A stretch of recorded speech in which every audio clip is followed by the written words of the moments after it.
नमस्कार, news track के Y factor में आपका स्वागत है। मैं हूं योगेश मिश्र। इन दिनों देश के 5 राज्यों में चुनाव चल रहे हैं।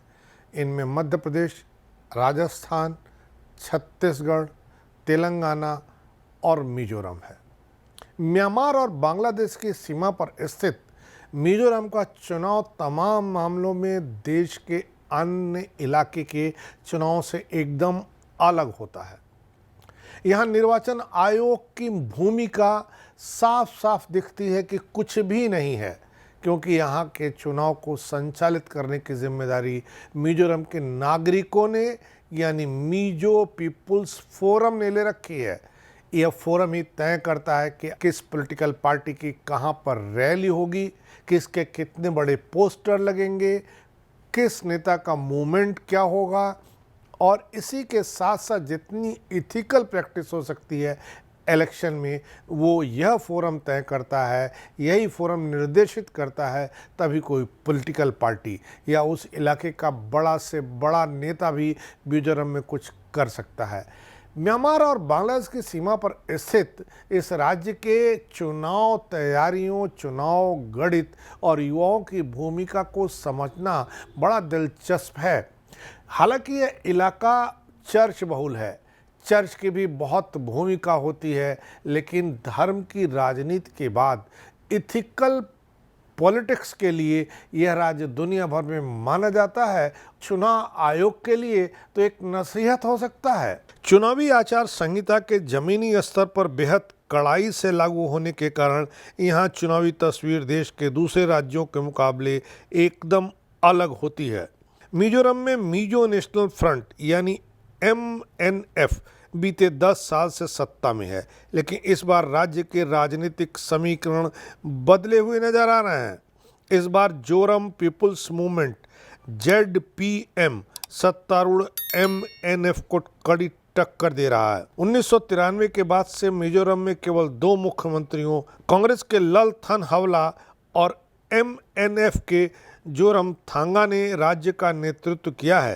पीपुल्स फोरम की नज़र और निगरानी के चलते यहाँ के चुनाव की खासी अहमियत होती है। यहाँ के हर चुनाव में यंग मिजो एसोसिएशन और चर्च की खासी दखल होती है। साल 2006 में चर्च और यंग मिजो एसोसिएशन जैसे असरदार संगठनों के प्रतिनिधियों को लेकर बना मिजोरम पीपुल्स फोरम ही अब चुनावी आचार संहिता को कड़ाई से लागू करने का काम करता है। यह न केवल चुनावी रैलियों बल्कि उनके समय और उनके लिए स्थान का भी चयन करता है। यही नहीं, रैली में झंडे और पोस्टर किस साइज के लगेंगे फोरम तय करता है।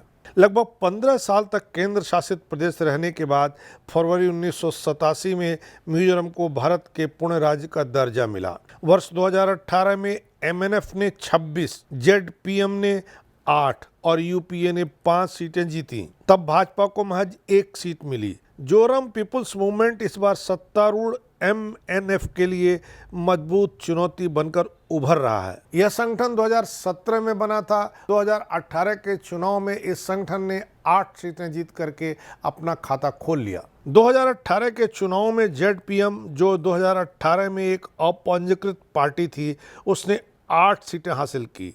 मिजोरम विधानसभा में दूसरी सबसे बड़ी पार्टी बनकर उभरी। कांग्रेस को केवल 4 सीटों के साथ तीसरे स्थान पर इसने धकेल दिया।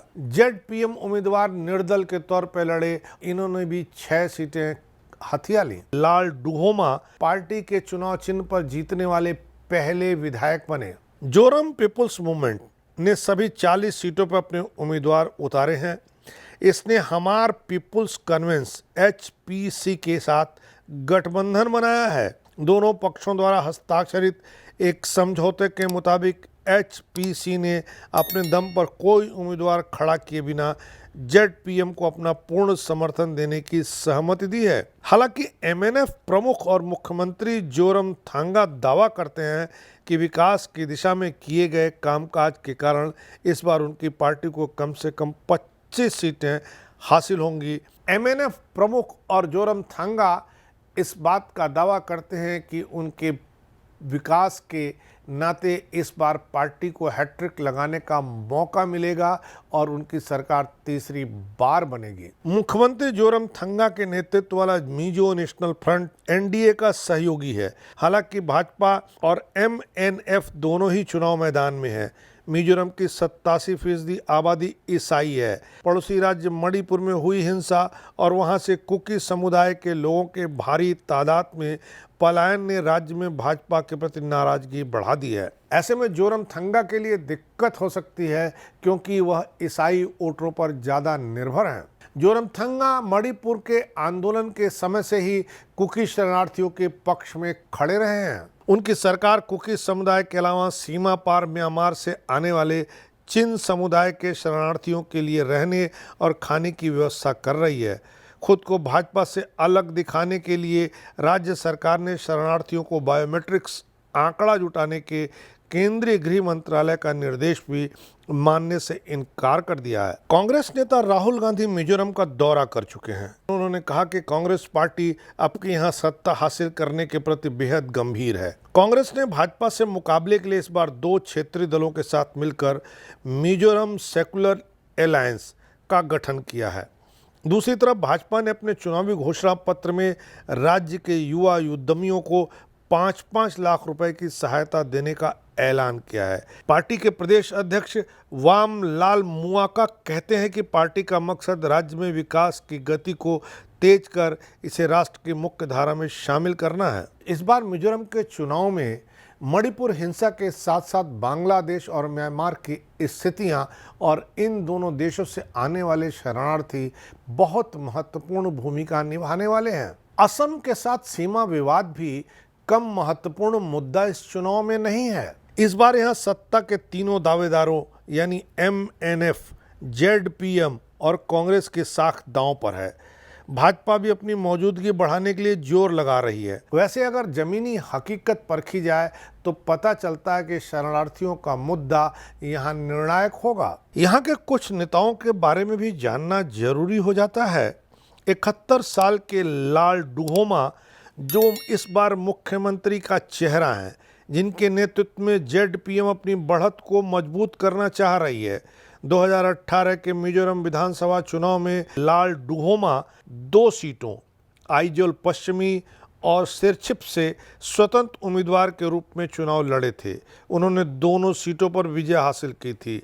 उन्होंने सिरछिप सीट से मौजूदा कांग्रेस विधायक और 5 बार के मुख्यमंत्री लाल थनहावला को बाहर कर दिया। बाद में सिरछिप को बरकरार रखने के लिए आइजोल पश्चिम सीट खाली कर दी। भारतीय पुलिस सेवा के अधिकारी लाल डुहोमा इंदिरा गांधी के सुरक्षा में रहे हैं। इंदिरा गांधी के सुरक्षा प्रभारी रहते हुए 1984 में इस्तीफा देने के बाद लाल डुहोमा लोकसभा का चुनाव लड़े और विजयी हुए। हालांकि कांग्रेस नेतृत्व से अनबन के बाद लोकसभा से उन्होंने इस्तीफा दे दिया। 2020 में मिजोरम विधानसभा अध्यक्ष लालरिनलियाना सेलो ने जेडपीएम में शामिल होने के लिए लाल डुहोमा को अयोग्य घोषित कर दिया। इस प्रकार लाल डुहोमा भारत में दल बदल विरोधी कानून के तहत अयोग्य घोषित होने वाले पहले सांसद बन गए। 2021 में सिरछिप सीट से लाल डुहोमा की अयोग्यता के बाद अप्रैल में उपचुनाव हुआ,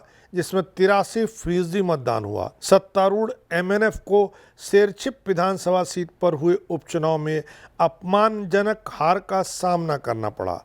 लाल डुहोमा ने 8,269 वोट हासिल कर भारी अंतर से सीट अपने पक्ष में बरकरार रखी, जो कुल 16,595 वोटों का 51% था। उन्होंने अपने निकटतम प्रतिद्वंदी एमएनएफ को 3,310 वोटों के अंतर से हराया। इस साल 29 मार्च को मिजोरम के दूसरे सबसे बड़े शहर लुंगलेई में नगर पालिका चुनाव में प्रभावशाली प्रदर्शन के साथ जहां जेडपीएम ने सभी 11 सीटें जीती, पार्टी मिजोरम चुनाव 2023 में विजयी होने के लिए पूरी ताकत लगा रही है।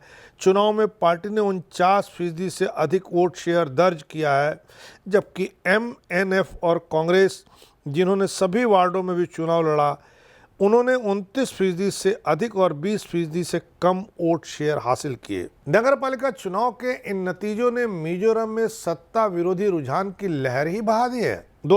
2023 के चुनाव में लालदुहोमा सिरछिप से चुनाव लड़ रहे हैं। उनका मुकाबला MNF के नवोदित और वरिष्ठ पत्रकार जे मालसा वमुज अल से है, जो उसी निर्वाचन क्षेत्र से हैं, जबकि कांग्रेस ने इस विधानसभा क्षेत्र से आर वान लाल टलुआंगा को मैदान में उतारा है। मिजोरम की कहानी यह बताती है कि वहाँ सत्ता विरोधी रुझान बहुत प्रभावी है। वहाँ भारतीय जनता पार्टी की स्थिति भी मणिपुर के हिंसा में कोई स्टैंड नहीं लेने की वजह से बहुत कमज़ोर है।